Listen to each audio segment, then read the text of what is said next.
मजलिस के flow leader Akbaruddin Owaisi ने तेलंगाना कानून साज असम्बली में मुल्क के मुख्तलिफ रियासतों में मुसलमानों के खिलाफ चल रही नफरत की फिजा पर तबसरा करते हुए कहा कि तेलंगाना वो वाहिद रियासत है जहां हिंदू, मुस्लिम, सिख, ईसाई और दीगर तमाम तबकात मिलजुल कर रहते हैं और ख़ास तौर पर मुसलमान दीगर रियासतों के मुकाबले में काफ़ी महफूज हैं। उन्होंने कहा कि तेलंगाना की गंगा जमनी तहजीब और हिंदू मुस्लिम भाईचारगी की मिसाल मुल्क भर में किसी भी रियासत में नहीं मिलती और वज़ीर आला KCR की ज़ेर क़ियादत BRS हुकूमत के दौरे में रियासत की अक़लियतें हर तरह से महफूज हैं।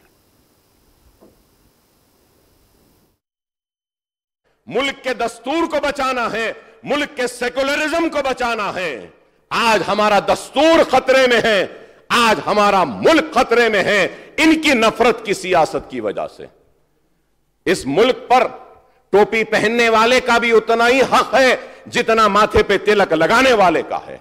इस मुल्क पर चेहरे पे दाढ़ी पालने वाले का भी उतना हक है जितना एक पगड़ी बांधने वाले सिख का है।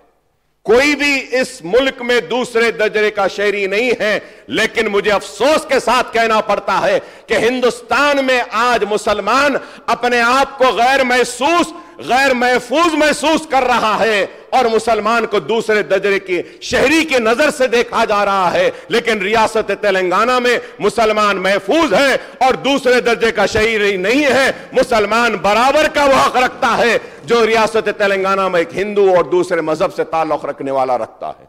तो इसके लिए मैं मुबारकबाद देता हूं चीफ मिनिस्टर साहब को।